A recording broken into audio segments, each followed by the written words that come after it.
What's up, everybody? Welcome in. This is FST. It's Fantasy Sports Today. My name is Matt Striker. His name is Joe Pisapia. The boys are back in town. This is the place if you want to dominate. Season-long fantasy. The time is upon us. We've got you covered. There's still DFS money to be had. Let's not leave it on the table. And, of course, straight-up wagering is where we're at. Joe Pisapia, the author of the Fantasy Black Book. It's available now. We have him here. Remember, at SportsGrid TV. That's how to stay in touch with everyone and everything on this amazing family, this network that is SportsGrid. Joey P, my man, welcome in. The holiday seasons are upon us. You are looking festive as always. I give you a virtual hug and a virtual just kind of air kiss, maybe like my aunt used to do. Hello, dog.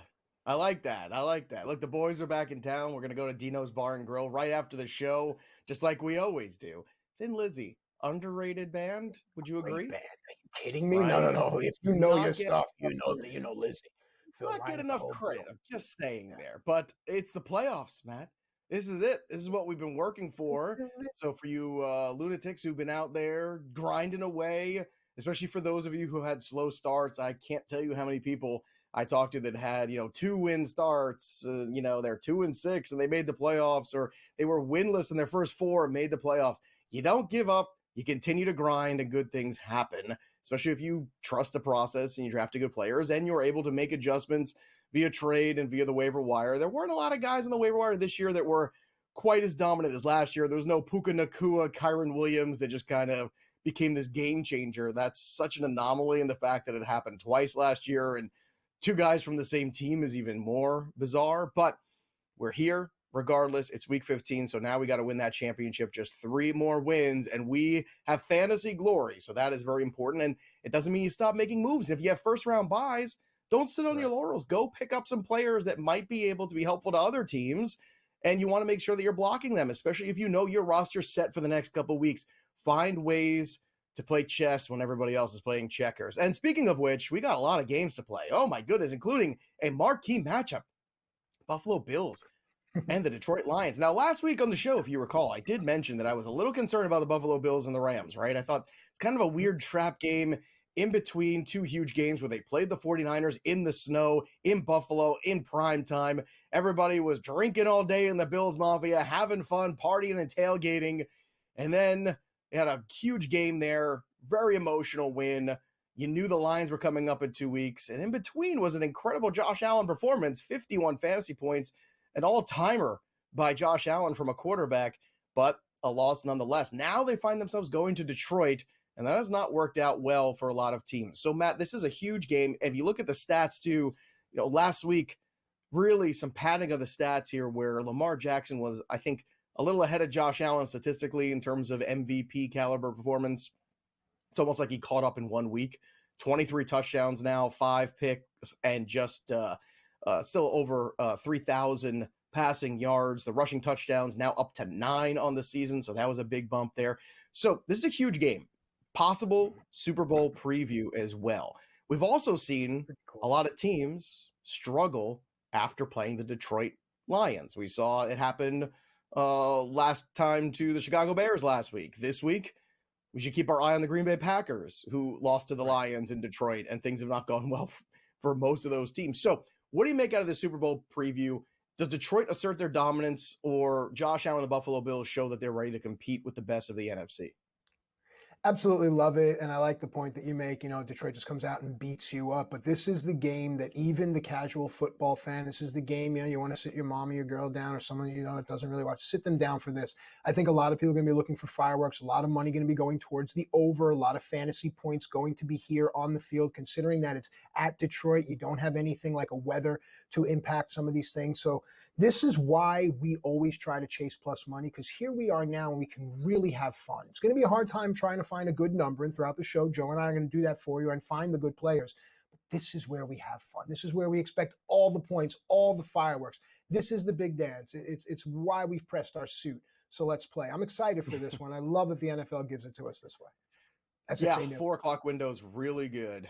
You get the battle for Pennsylvania. You get this Super Bowl preview. The number, by the way, 54. So from a fantasy perspective, A lot of points expected in this game. And although it is a high number, in the last 3 years, these home games, 50% of the time have gone over this 54 already. So now you're bringing Josh Allen in that offense in, and you hope that Josh Allen and company, can bounce back after a tricky loss, a game that they should have handled, should have won, but you could see coming a mile away that it was going to be a little trappy and, kind of get caught looking ahead and a little bit of a letdown from the week before.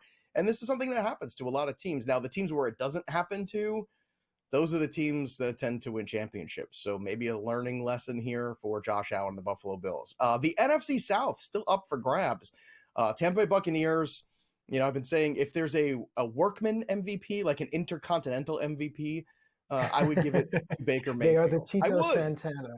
He is the Tito Santana. Like the worker. That's that's what well, because Josh Allen is up at the top there with Lamar and those guys. That's fine. But we're talking about the guys who are that next level that are just grinding away.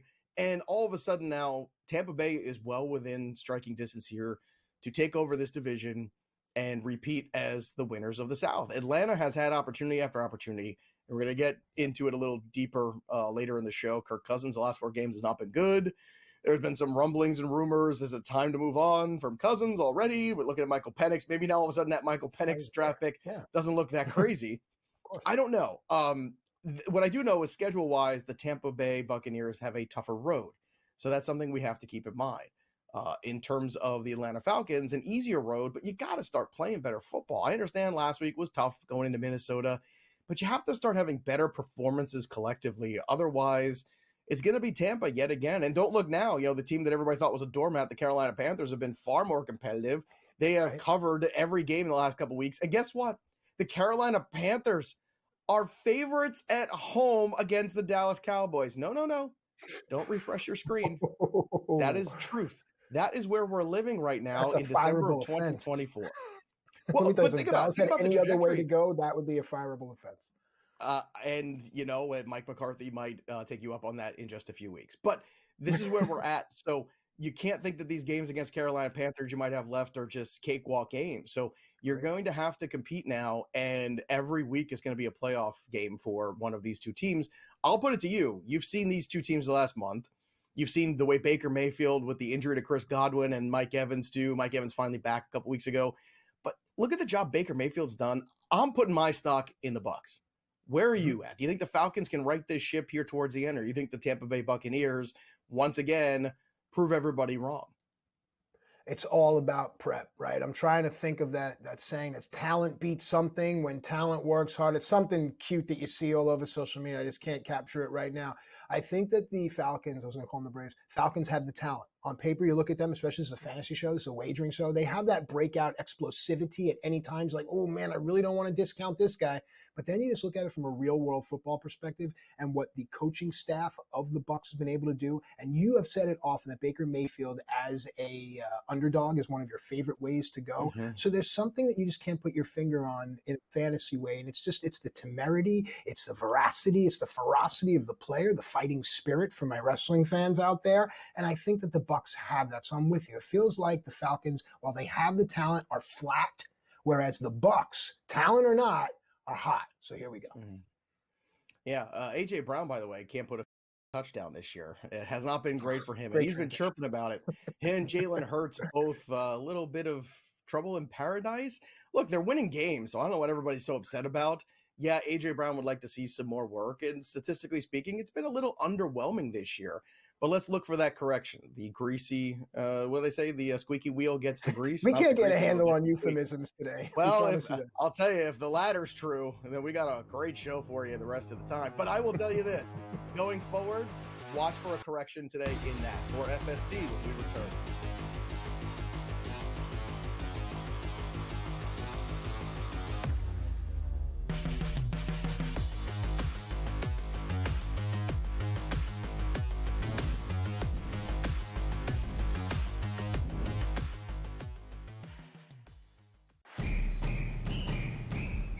I'm actually not even on a side today. Yeah. And I'll get to that. Why are you on Texas? I gave them a chance. Maybe not me as deep. overwhelming authority in college football, but entering that game on this set, to you guys, I said there is one elite defense entering the matchup in Austin, back to end out October. It's not the Bulldogs like it used to be. It is Texas. College football today, only on SportsGrid. Right here with you on Pro Football Today on SportsGrid. Odds in motion, trying to see what lines have moved throughout the week. Never felt more comfortable in this set than I do for this year. I'm ready. I'm just getting angry. The hot takes are going to be here all long, people. You don't want them to go 13-0 and then lose the first round of the playoffs. Red. This is their last shot. They don't really have anywhere else to go yet. Hot take. By the time I hit, I guess what, Route 33 up here, that ticket's cashing. Only on SportsGrid. The Bostonian versus the Book. I remember one time, I don't know if Kenny will remember this, I said put 100 on, I think I left it on a text, put 100 on this horse that won, and then Kenny called me back later and goes, hey, I never got the text. And I'm like, no. Oh yeah. Remember that, Kenny? I would never stiff anybody. When he texted me as they're loading into the gate, maybe, like, it's too late. The Bostonian versus the Book.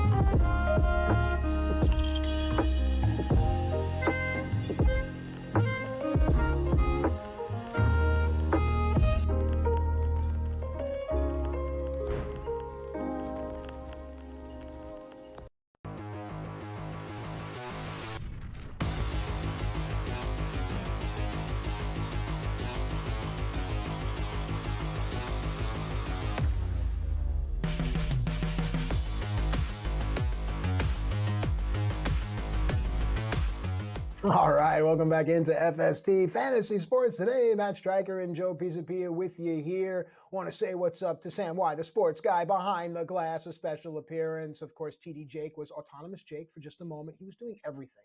And I just want to take a second here. I hope people really understand, especially here at SportsGrid, what the people here at this network do. There are people here that are seriously doing stuff with one hand here, one hand there. I saw a guy, I'm not being funny, do something with his foot in one of our studios once. So tip of the cap, shout out to guys like Jake, Sam Y, the sports guy, just all the producers. Luke is back doing some stuff. Get well, Luke. So here, let's talk about the choices we make, Joe, because it's time for FST Fantasy Booms, and it's a great segue here. The choices we make, the time we spend with certain quality of people, that's what's going to matter. Same thing here in fantasy, same thing in wagering. How are we going to spend our time, our efforts, and our money? Joe, give me some fantasy booms for this week.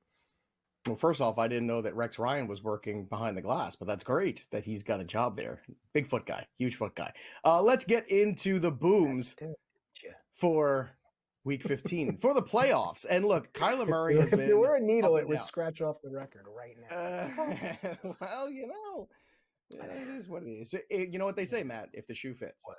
If the shoe fits. All right, let's run with this. What do we got?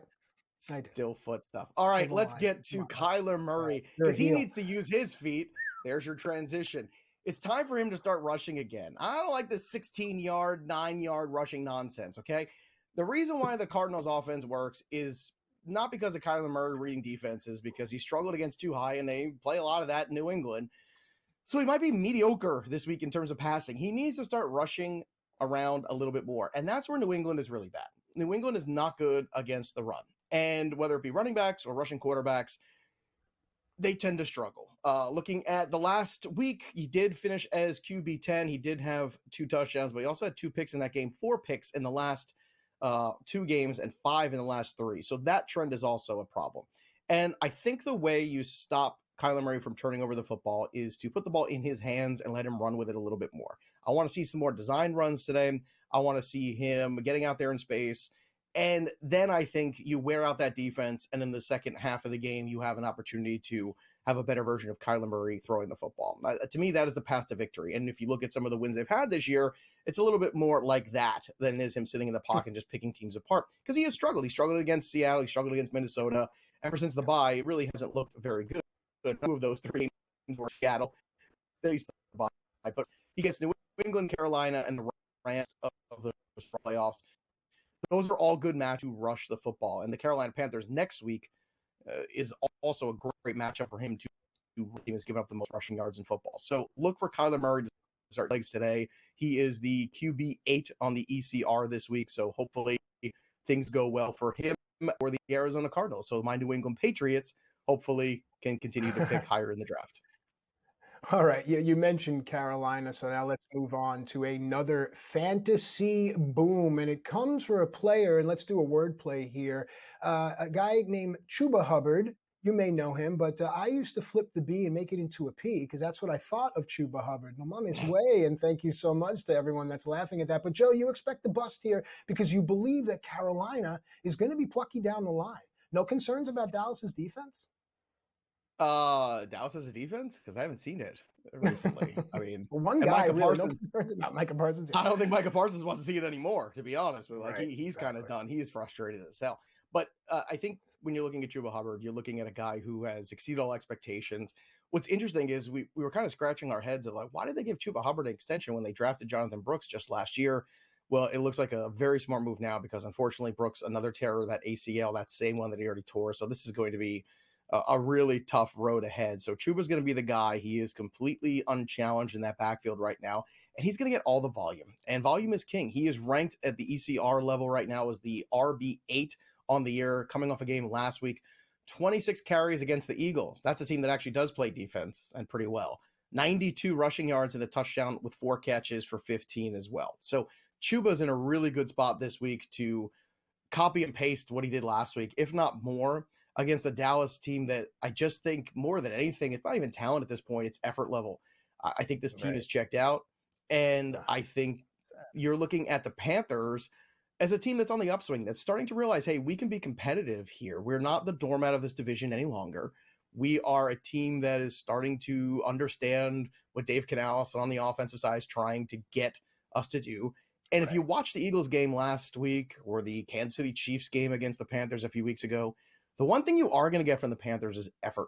And I think in this case, you're going to see, again, a lot of Chuba Hubbard. That volume really translates. He's got great touchdown equity today. So I think he is a great start. Not only that, but also in DFS circles, I think another guy you want to take and put in some lineups and even take some overs and some anytime touchdown scorer props as well. All right. I like it. And I like that you bring up effort because when a fan looks at a team like Dallas and you use the term checked out, that's fine. But then you look at a team like New Orleans, and just because you don't recognize a lot of the players, their names, because there's so many injuries, it gives opportunity to young, hungry players that will look to achieve. But, Joe, you don't think that's going to be enough today because you think that a receiver that's going against them is going to have a big fantasy boom. Well, look, Terry McLaurin's already set a career high with 9 receiving touchdowns. What a difference a quarterback makes. We talked about him beginning of the year coming in, right? His prop was set at like 900, I think. He's at 1,000 yards every single year. Now you give him a real quarterback. Of course he's going to go over this number, and he's already at 896. So I expect to cash on that prop. Oh, I don't know, somewhere around 1:30 this afternoon Eastern time. So Terry McLaurin, great spot here. They're coming off a bye, a little bit of a refresh, a little reset. That New Orleans Saints offense is going to struggle to move the football. Jake Haener taking over at quarterback there. And then the last guy that I think is really intriguing from the boom standpoint is Chase Brown. Now, Chase Brown on paper against Tennessee, again, a good defense, respect to Tennessee. They do show up. They do have effort. The offense is going to continue to put them in some bad spots, though. That's the problem. Chase Brown is ranked as the 5th best running back overall this week in fantasy in the expert consensus rankings. Last week, 14 for 58, but he had 6 catches on 8 targets for 65 and a touchdown. That's the great thing about Chase Brown. Even with a tough rushing matchup maybe ahead of him, he's still going to be utilized in the passing game by Joe Burrow. So regardless, Chase Brown in PPR and standard and half point PPR leagues is going to be a guy you should feel really good about playing this week as you try to carve out another championship for yourselves in week 15. This is where the road begins. When we come back, some guys you maybe want to think twice about investing in. We'll tell you who when we return.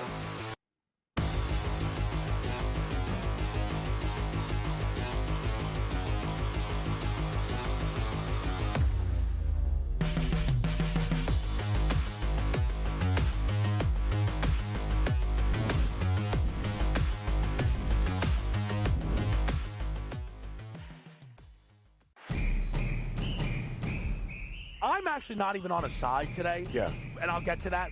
Why are you on Texas? I gave them a chance. Maybe not me as the overwhelming authority in college football, but entering that game on this set to you guys, I said there was one elite defense entering the matchup in Austin back to end out October. It's not the Bulldogs like it used to be. It is Texas. College football today, only on SportsGrid. Right here with you on Pro Football Today on SportsGrid. Odds in motion, trying to see what lines have moved throughout the week. Never felt more comfortable in this set than I do for this year. I'm ready. I'm just getting angry. The hot takes are going to be here all long, people. You don't want them to go 13-0 and then lose the first round of the playoffs. Red. Yeah, this is their last shot. They don't really have anywhere else to go yet. Hot take. By the time I hit, I guess what, Route 33 up here, that ticket's cashing. Only on SportsGrid. The Bostonian versus the Book. I remember one time, I don't know if Kenny will remember this. I said put 100 on, I think I left it on a text. Put 100 on this horse that won, and then Kenny called me back later and goes, "Hey, I never got the text." And I'm like, no. Oh yeah.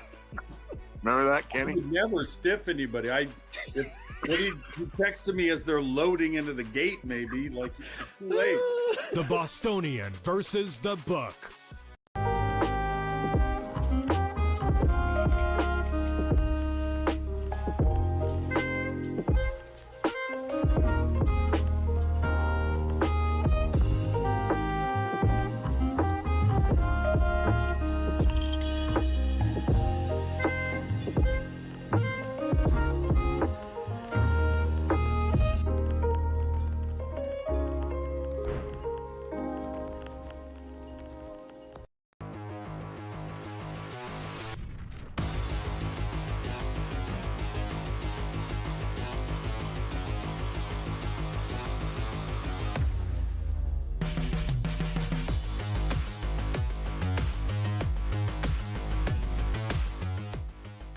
All right, welcome back into FST Fantasy Sports Today. Matt Striker and Joe Pisapia with you here, giving you everything you need in order to dominate. It's time now for fantasy busts. And basically, if you get a return on your investment, then that is something that you look for. And if you're looking for it in a positive way, we just did the fantasy boom segments. But when you're not getting enough of a return to warrant the investment, sometimes certain things should go away. That's how it is in business, Joe. There are players that will not give us the return on investment that we want this week. Give us some fantasy busts. Yeah, I don't like what I saw out of Caleb Williams last week. Now, maybe it was the Detroit Lions hangover. Okay, that's fair. That's pretty much been every team, good or bad, that's gone to face the Detroit Lions and have to figure out life afterwards. Caleb Williams is ranked as the 23rd quarterback, though, this week. So even in Superflex leagues, Caleb Williams is a dicey start at best against the Minnesota Vikings on the road. Now, in-division games can get a little plucky and weird. We saw a much better version of Caleb Williams more recently against the Detroit Lions, and then actually against Minnesota in the second half of that game, he played pretty well too. But now a little bit more exposure worries me. Also, maybe get a little bit more adjustments made back to him. So that pass rush, very good. Now having to go on the road, I think, is a tougher one too in that environment. We were playing in Minnesota as opposed to getting Minnesota out of that environment. So I'm concerned when you're looking at the guys that are ranked around him this week. At 22, you get Aaron Rodgers against the Jacksonville Jaguars. Dare I say that's probably a better matchup. I would probably lean towards Rodgers there. Stop the presses. I know. Stop the presses. Hey, man, that. I'm all business. I'm all business at the end of the day. We're trying to make championships. We're trying to make money on our investments in fantasy. I'm playing Rodgers over Caleb Williams against the Jacksonville Jaguars. I'm still going to do that. I know the Jags won last week. Okay, great. I'm not saying the Jets are going to win. I'm saying from a fantasy standpoint, especially now that, the running backs have been hurt and, Breece Hall having some injuries there. We'll get you updated on that later in the show. I think I'd rather play him. Bryce Young against Dallas. I think you could also make that assumption too. Now, Kirk Cousins or Caleb Williams, I think that's where I'll try to go Caleb Williams at this point because Kirk Cousins has been so bad. But that's just for a perspective here of what we're looking at in Superflex leagues. Caleb Williams is not a no-brainer second QB start this particular week in round one of the playoffs. I'm not saying you can't start him. I'm saying there's some guys on that fringe that I think you might want to play over him because going into Minnesota, I think a little different environment. And it also feels like the Vikings have started to figure things out again. Big emotional game for them last week. I think they feed off that. And I think the Vikings are going to be a very dangerous team in the playoffs. Agreed. Absolutely, 100%. All right, Joe, from watching this show, we have learned that the Baltimore Ravens are strong up front, good against the run, soft in the secondary. It's a team you can throw on. So if you're a running back going against the Ravens here, I would imagine you would make the fantasy bust list. Who's on that list today? Yeah, it's Tyrone Tracy. Look, the Ravens are one of the best teams against the run. We always talk about that every single week. But then on top of that, we're talking about game script here. You know, we're talking about Tommy DeVito back at quarterback. We're talking about a team that is, you know, underdogs by 16 and a half points. Well, when you're theoretically going to be down by 16 and a half, right? I agree. You're going to be throwing the football. You're probably not going to be running very much. So game script doesn't go his way. Matchup doesn't go his way. There's a lot of things that I don't think go their way. And the Ravens, I think, are in a unique position coming off that bye, licking their wounds from that Eagles game a little bit. They kind of, I think this is a good time for the bye for the Ravens. They seem like a team that was a little stretched thin, right? So you have the bye, reset, refocus, try to fix some of the things that are wrong with this team. And I think if you give John Harbaugh an extra week to prepare, that's very dangerous. And then on top of which, this is going to be a really nasty environment here. The Giants fans have really expressed their disdain for the organization, flying planes over the stadium where they're begging their owner to make wholesale changes. You see the effort level again start to fall apart. I mean, the Giants right now are up there at the top of the draft. So Giants are in a bad spot, bad matchup. Tyrone Tracy, RB26. I think that's being kind. I still think there's guys around that range that I'd rather start over him. So if you can afford to sit him this week, I think you should.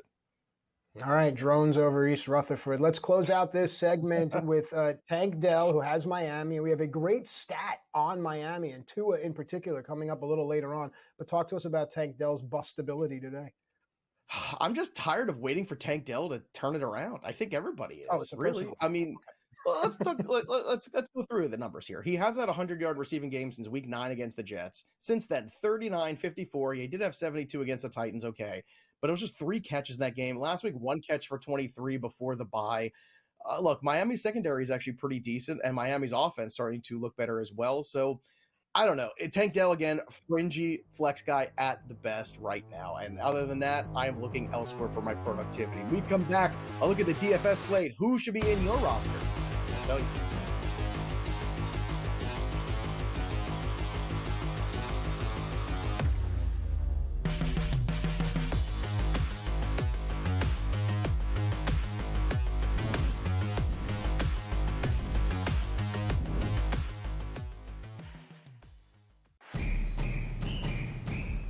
I'm actually not even on a side today. Yeah. And I'll get to that. Why are you on Texas? I gave them a chance. Maybe not me as the overwhelming authority in college football, but entering that game on this set to you guys, I said there was one elite defense entering the matchup in Austin back to end out October. It's not the Bulldogs like it used to be. It is Texas. College football today, only on SportsGrid. Right here with you on Pro Football Today on SportsGrid. Odds in motion, trying to see what lines have moved throughout the week. Never felt more comfortable in this set than I do for this year. I'm ready. I'm just getting angry. The hot takes are going to be here all long. You don't want them to go 13-0 and then lose the first round of the playoffs. Red. Yeah, this is their last shot. They don't really have anywhere else to go yet. Hot take. By the time I hit, I guess what, Route 33 up here, that ticket's cashing. Only on SportsGrid. The Bostonian versus the book. I remember one time, I don't know if Kenny will remember this. I said put 100 on, I think I left it on a text. Put 100 on this horse that won, and then Kenny called me back later and goes, "Hey, I never got the text." And I'm like, no.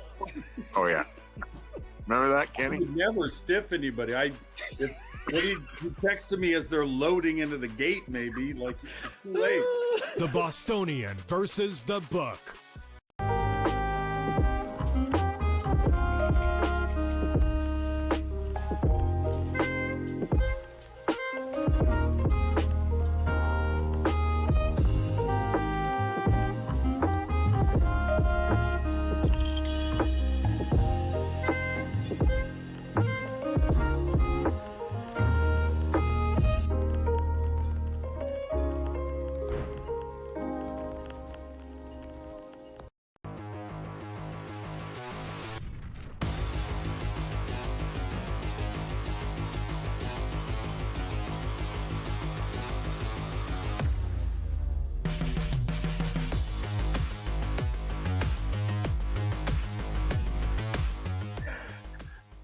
Welcome back into FST Fantasy Sports. Today, it's like we're a bunch of brothers playing in the rumpus room. You know, rumpus room? It's called a basement. But listen, if you're like us and you love to just, it's called, well, I can't say it on the air. If you like to kind of needle your friends, hit us up at SportsGrid TV. Keep the conversation going. Tell us some of the greatest needles that you have that you can tell us. And again, it's on social media. You can say whatever you want. But on here, Joe and I, we go back and forth. Sam Y, the sports guy's just egging us on from behind the glass. And then you got Jake just sitting there. He's eating yogurt. He's eating a Chobani. He just every so often he just kind of like looks up and laughs and then he goes back to pressing buttons. This is the world in which we live, folks. This is FST. All right, it's time now for DFS plays. And what I love about what we do here, Joe, is we can really analyze the entire slate by running down the prices and the positions. So let's start at running back. Let's start at Saquon Barkley. He's at 9,300. Derrick Henry right behind him at 9,200. And then Joe Mixon at 9 even. Let's start the conversation there. Work your way down. Joe, take it away. I need to get the image of Jake eating the Greek yogurt out of my head first. Like, I think that's the problem, especially that mustache. Blueberry on like, the bottom. Oh, yeah. It's all in the mustache. You think it's a fruit on the He's bottom? like Wilfred Brimley just drinking a glass of milk. Yeah, that's what he is. Diabetes. It's Andy Reid having some sour cream. All right, let's just go on before we get thrown. All right, let's get to the running backs here. Let's start with Saquon Barkley, the best in the world, 9,300. You have to pay for it like he's the best in the world, that's for sure. Is it worth it? Sure. In cash games, I can understand it. But it is the Pittsburgh Steelers defense, and they are still pretty darn good. And if you do get the overcompensation where Jalen Hurts needs to start throwing the football more to A.J. Brown, which you may get, you may not get. It feels like it's very possible, especially in the red zone, that maybe you do want to diversify a little bit. But what I don't understand is this. Last year, Jalen Hurts had a lot of problems with turnovers. This year, not so much. You're winning football games. You're at the top of this division. You're crushing live. Everything is amazing. Why are we bitching and moaning about getting the football? Shouldn't we be just happy with the W's in the column? I don't know. Maybe this is a rant that, saves for another time, but if I'm the coach, and I'm not Nick Sirianni, although I am Italian, I'm just continuing to give the ball to Saquon Barkley and tell A.J. Brown, guess what? We'll see you when we see you. When you get open, we'll throw you the football, and we'll try to give you a couple more targets, but you don't screw with the winner, man. You're winning football games. So I expect Saquon to still get his regular workload. Derrick Henry, he's going to get a workload coming off that bye. You imagine, once again, that the touchdown equity for him is huge in this game, maybe even 2 touchdowns. Maybe even over 100 yards. There's a lot of props you can bet on Derrick Henry today. And from a fantasy standpoint against the New York Giants with injuries to the defense and the fact that the offense probably is going to keep handing the ball over and over again via turnover or inefficiency back to the Baltimore Ravens, you might see Derrick Henry not even work in this fourth quarter and still go over 100 with 2 touchdowns. Joe Mixon, 9K. It's been as good as it gets, a little cheaper than the other two. Still a good matchup for him. Devon Achane in that same game, 8,600 again. That's kind of the guy, quote unquote. Don't forget about Chase Brown, 8,100. He's more than $1,000 cheaper than most of the guys at the top. And just because the Tennessee Titans are a pretty good defense does not mean that all of a sudden the Cincinnati Bengals are not going to score. Cincinnati Bengals do one thing well this year. They score. They score fantasy points all day long. Joe Burrow's been great. Chase has been great. And Chase Brown has been very effective as well. And last but not least, Rachaad White with Bucky Irving's health. You saw Rachaad White work some more. You even saw him get some goal line opportunities last week. I think Rachaad White is a guy that you can invest in. Again, on paper, a tougher matchup, but another guy just like Chase Brown who can get you fantasy points via the reception as well. So definitely some other options here on that running back scale this week in week 15, now that we're back to the full slates of everybody, which is also a nice return. So a couple other cheap guys, the Sincere McCormicks of the world going to work today. That's another guy if you're looking for some salary relief. Maybe you can put McCormick along with a Saquon Barkley, and that's the way you offset that cost. And you still get a guy with full workload, basically a McCormick for the Raiders today.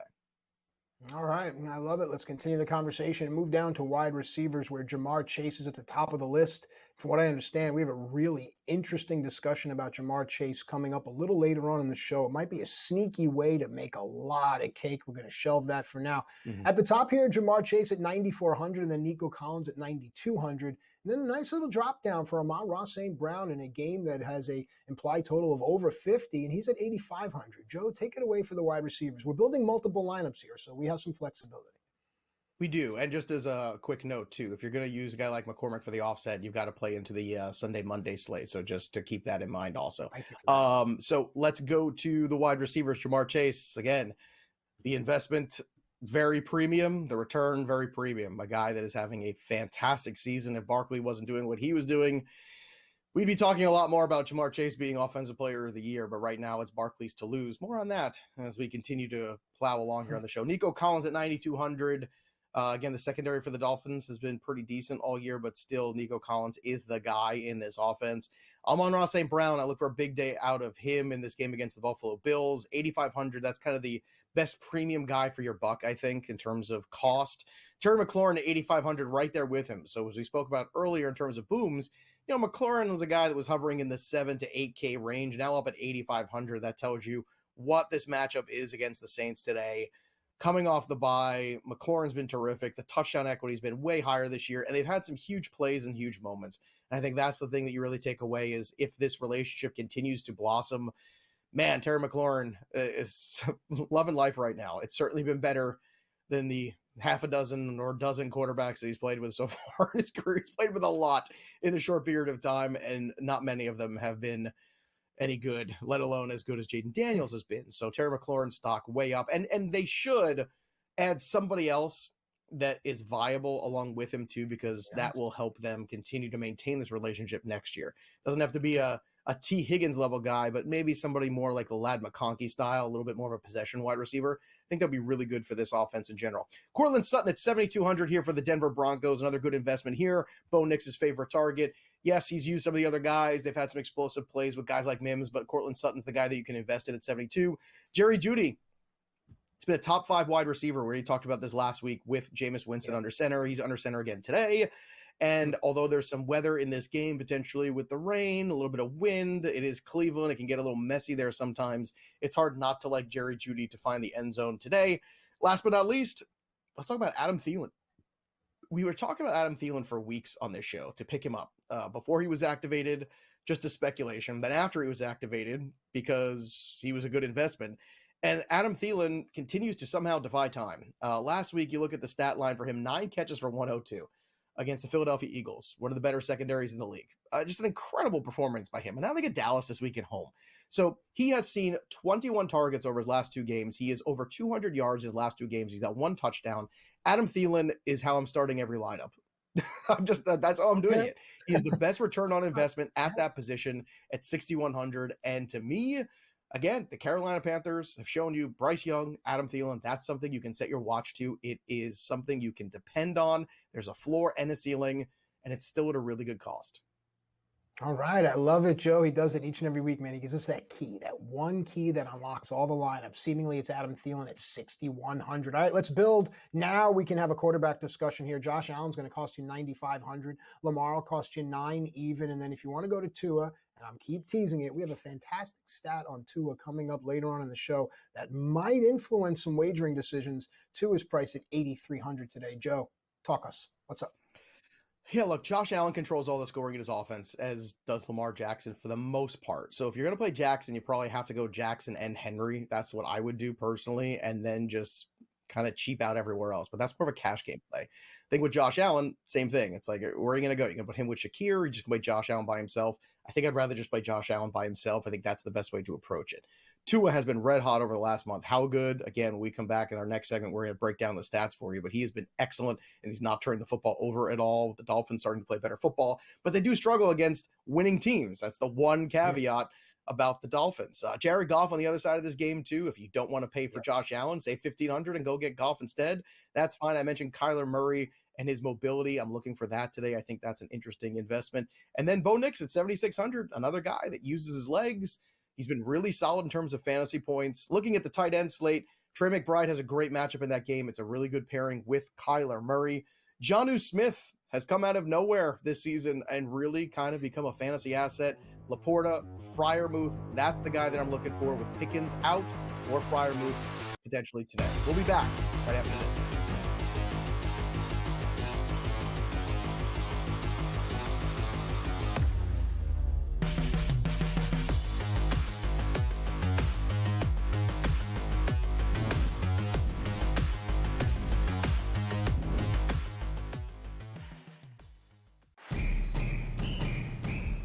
I'm actually not even on a side today. Yeah. And I'll get to that. Why are you on Texas? I gave them a chance. Maybe not me as the overwhelming authority in college football, but entering that game on this set, to you guys, I said there was one elite defense entering the matchup in Austin, back to end out October. It's not the Bulldogs like it used to be. It is Texas.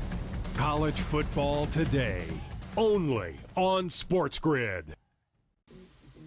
Right here with you on Pro Football Today on SportsGrid. Odds in motion, trying to see what lines have moved throughout the week. Never felt more comfortable in the set than I do for this year. I'm ready. I'm just getting angry. The hot takes are going to be here all long. You don't want them to go 13-0 and then lose the first round of the playoffs. Red. This is their last shot. They don't really have anywhere else to go here. Hot take. By the time I hit, I guess what, Route 33 up here, that ticket's cashing. Only on SportsGrid. The Bostonian versus the Book. I remember one time, I don't know if Kenny will remember this. I said put 100 on, I think I left it on a text. Put 100 on this horse that won, and then Kenny called me back later and goes, "Hey, I never got the text." And I'm like, no. Oh yeah. Remember that, Kenny? I would never stiff anybody. He texted me as they're loading into the gate, maybe. Like, it's too late.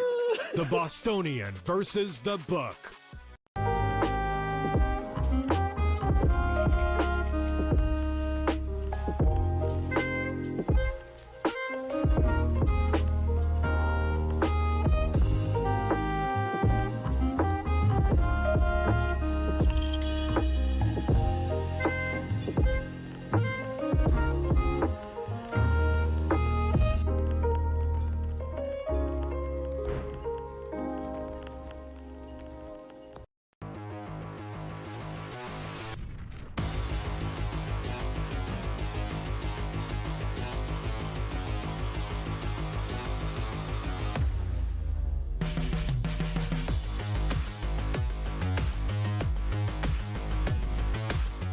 All right, welcome back into FST Fantasy Sports Today. Let's make some money. It's time to go buy the numbers here with Joe Pisapia, the author of the Fantasy Black Book. It is available. Go get it now. And as I understand it, the one for baseball is coming so soon. We love baseball.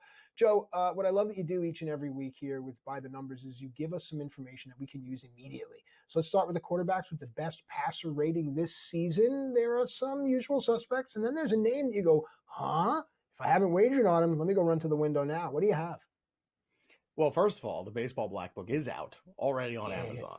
Yes. We are way ahead of the curve, and I'll be updating it later today, probably. So if you're looking to pick it up this week as a nice little piece here for your Christmas stocking stuffer, go get your Baseball Black Book, because all the winter meeting stuff now over, lots of big moves. So it'll get a fresh update here, fresh coat of paint in the next 24 hours or so. So there you go. So wait a day and then go. You want to get me away from the family real quick is have there be a Black Book in my stocking. As soon as I come down, say, I got to go to the bathroom, and you don't see me till about 5 p.m. that day.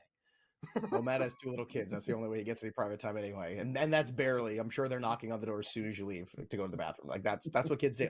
What are you doing? They're hanging out. They're doing something by themselves. You go to the bathroom and they're knocking on daddy, knocking on the door. Without fail, every time. All right, let's talk about passer rating. Let's talk about the QBs here. It's usual suspects at the top of the board, except one. One of these guys also, who is not what you were expecting to be at the top of this board, doesn't have necessarily a home next year. It's Sam Darnold. So Lamar Jackson at the top at 116.3, best passer rating so far of 2024. Behind him, Jared Goff at 109.1. Then Sam Darnold right behind at 108.1. Then Joe Burrow at 107.9. Now, we've talked about how great and prolific Joe Burrow's been for fantasy this year. People talk about Jared Goff not getting enough credit for MVP. Lamar Jackson, the reigning defending MVP. And then Sam Darnold. Now, he's not getting any MVP love. Probably he shouldn't.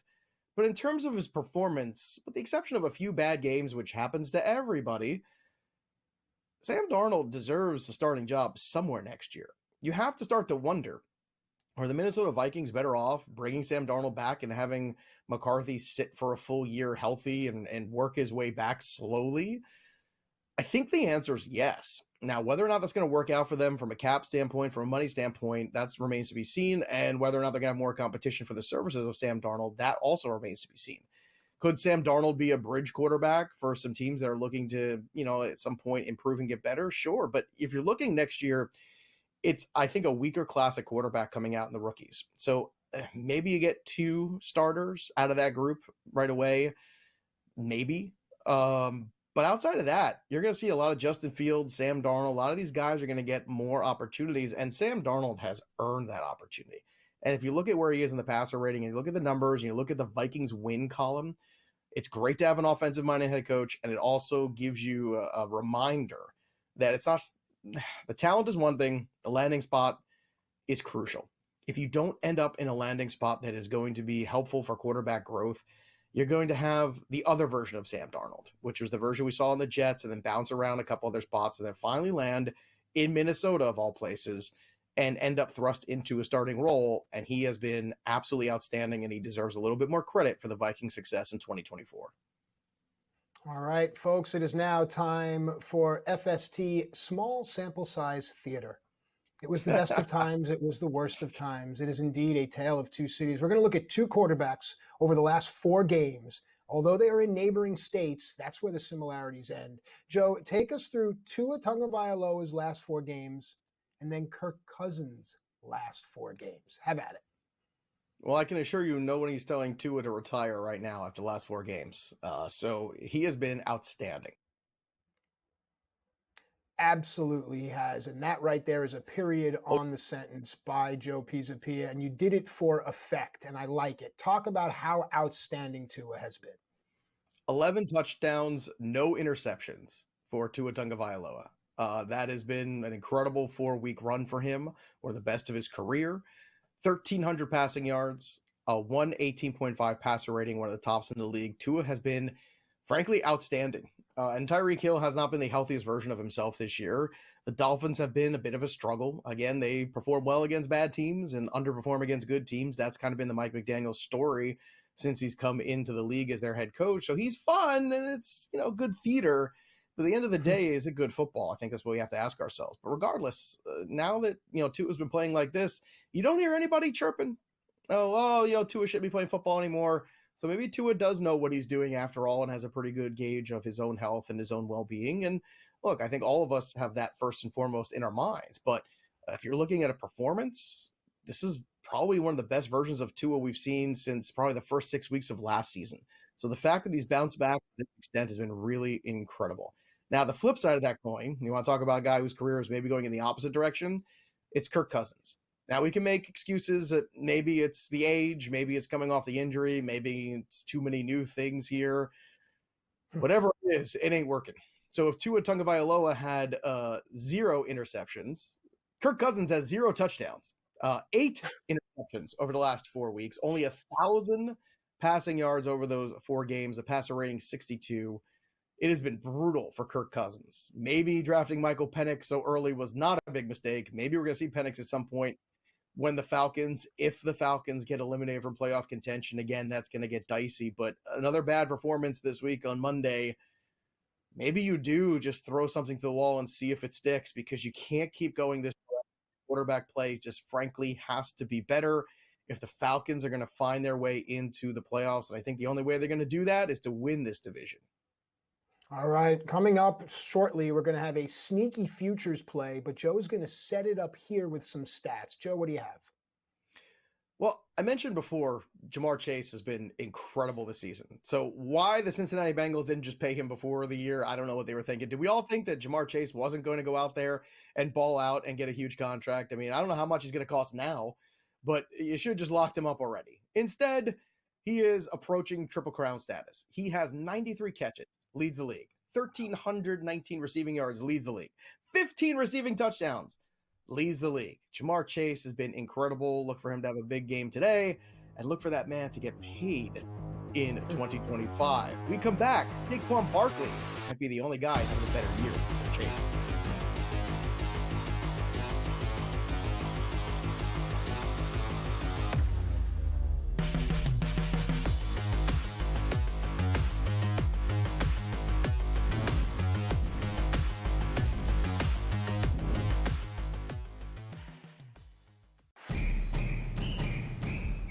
I'm actually not even on a side today. Yeah. And I'll get to that.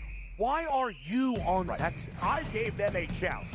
Maybe not me as the overwhelming authority in college football, but entering that game on this set to you guys, I said there was one elite defense entering the matchup in Austin back to end out October. It's not the Bulldogs like it used to be. It is Texas.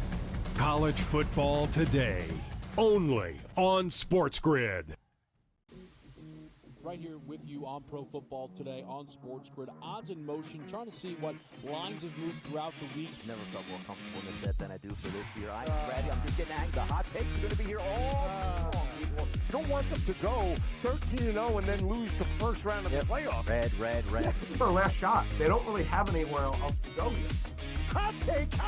By the time I hit, I guess what, Route 33 up here, that ticket's cashing. Only on SportsGrid. The Bostonian versus the Book. I remember one time, I don't know if Kenny will remember this. I said put 100 on, I think I left it on a text. Put 100 on this horse that won, and then Kenny called me back later and goes, "Hey, I never got the text." And I'm like, no. Oh yeah. Remember that, Kenny? I would never stiff anybody. When he texted me as they're loading into the gate, maybe, like, it's too late. The Bostonian versus the Book.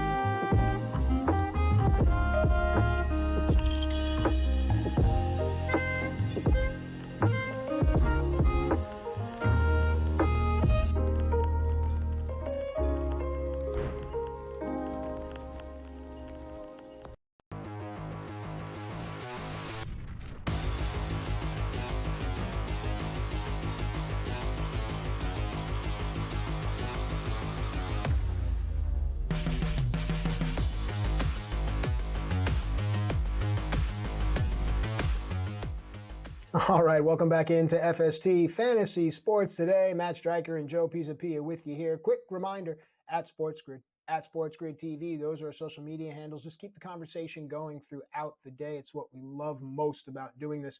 Joe, it is time now for something that I love. It's the deep dive. So each week, if you're new to the show, we dive into a different player, different stat, sometimes it's a city, sometimes it's a team.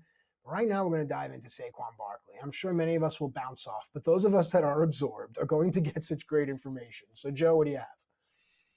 Well, we have Saquon Barkley, who's on the precipice of history. He is on pace to potentially break Eric Dickerson's single-season rushing record of 2,105 yards. Unbelievable season potentially for Barkley. So far for 13 games, he has 267 receiving yards on top of that. So he's already gone over 2K all-purpose on the season, and we're only in week 15. It only took him 14 weeks to do that.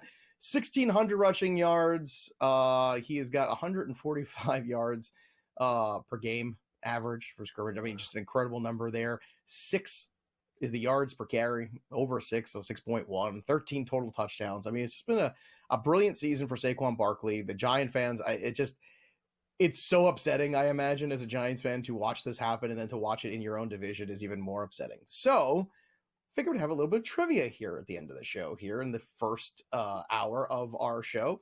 So Saquon Barkley over 2,000 yards.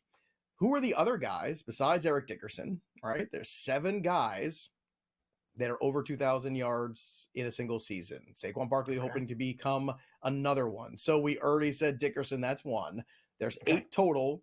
He's trying to be number 9. So give me a name. Who do you think is on that list? Emmitt Smith. Emmitt Smith is not on that list. He never Barry had a prolific. Sanders. Barry Sanders is. He is number 4, 2053. Walter Payton. Walter Payton never had a 2,000-yard rushing season. I'll give you a hint. Brown. Okay. Jim Brown did not. I'll give you a hint. This is also like less games, but I'll give you a hint. One of them is still active currently. Derrick Henry. Playing today.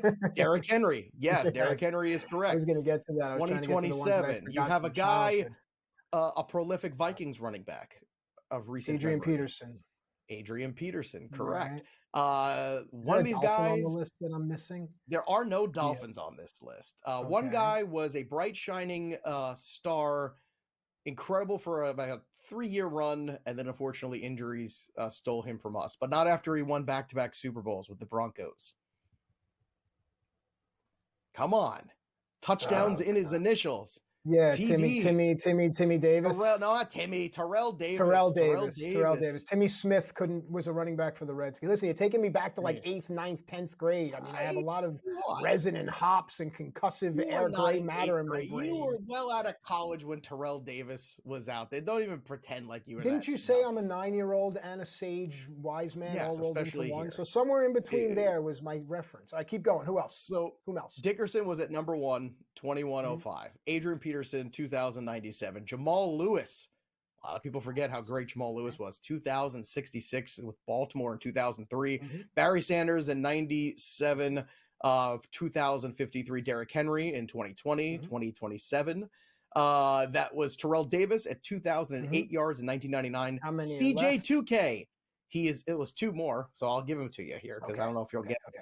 CJ2K, obviously, Chris Johnson. You have the nickname CJ2K. You better get 2,000 yards. That's why you got the nickname 2006 and 2009 with the Tennessee Titans. And then last but maybe least, O.J. Simpson. O.J. Simpson. Really? Back in 1973. So he was the first guy to reach 2,000 yards. So there you have it. Wow. O.J. Simpson. I bet you weren't thinking of his name this morning. I probably would have gotten there, given the realm that I was in, coming at you with some of those old names and stuff. But what I like is there's a part of me, I don't know about others, where everything kind of goes dark. I call them the Yokozuna years. It's like when I stopped watching wrestling, everything kind of just goes dark for a couple of years, and you just forget a lot of things, and life gets in the way. But I think, Joe, you made a joke that I'm like a 9-year-old kid.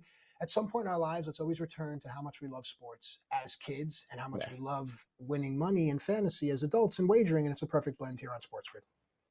It makes you realize, too, just, again, how great Barry Sanders was.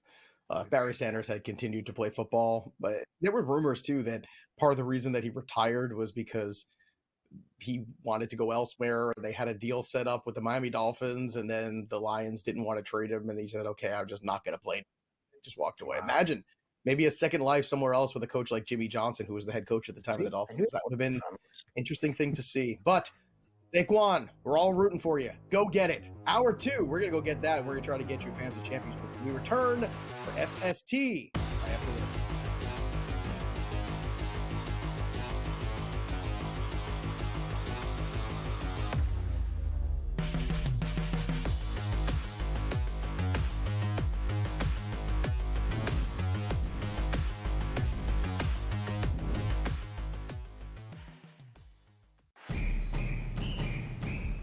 I'm actually not even on a side today. Yeah.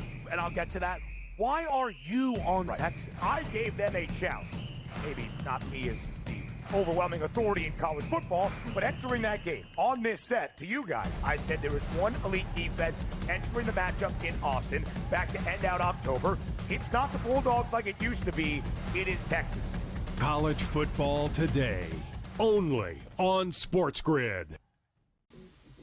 Right here with you on Pro Football Today on SportsGrid. Odds in motion, trying to see what lines have moved throughout the week. Never felt more comfortable in the set than I do for this year. I'm ready. I'm just getting angry. The hot takes are going to be here all long. You don't want them to go 13-0 and then lose the first round of the playoffs. Red. This is their last shot. They don't really have anywhere else to go yet. Hot take. By the time I hit, I guess what, Route 33 up here, that ticket's cashing. Only on SportsGrid. The Bostonian versus the book. I remember one time, I don't know if Kenny will remember this. I said put 100 on, I think I left it on a text. Put 100 on this horse that won, and then Kenny called me back later and goes, hey, I never got the text. And I'm like, no. Oh yeah. Remember that, Kenny? I would never stiff anybody. He texted me as they're loading into the gate, maybe. Like, it's too late. The Bostonian versus the book.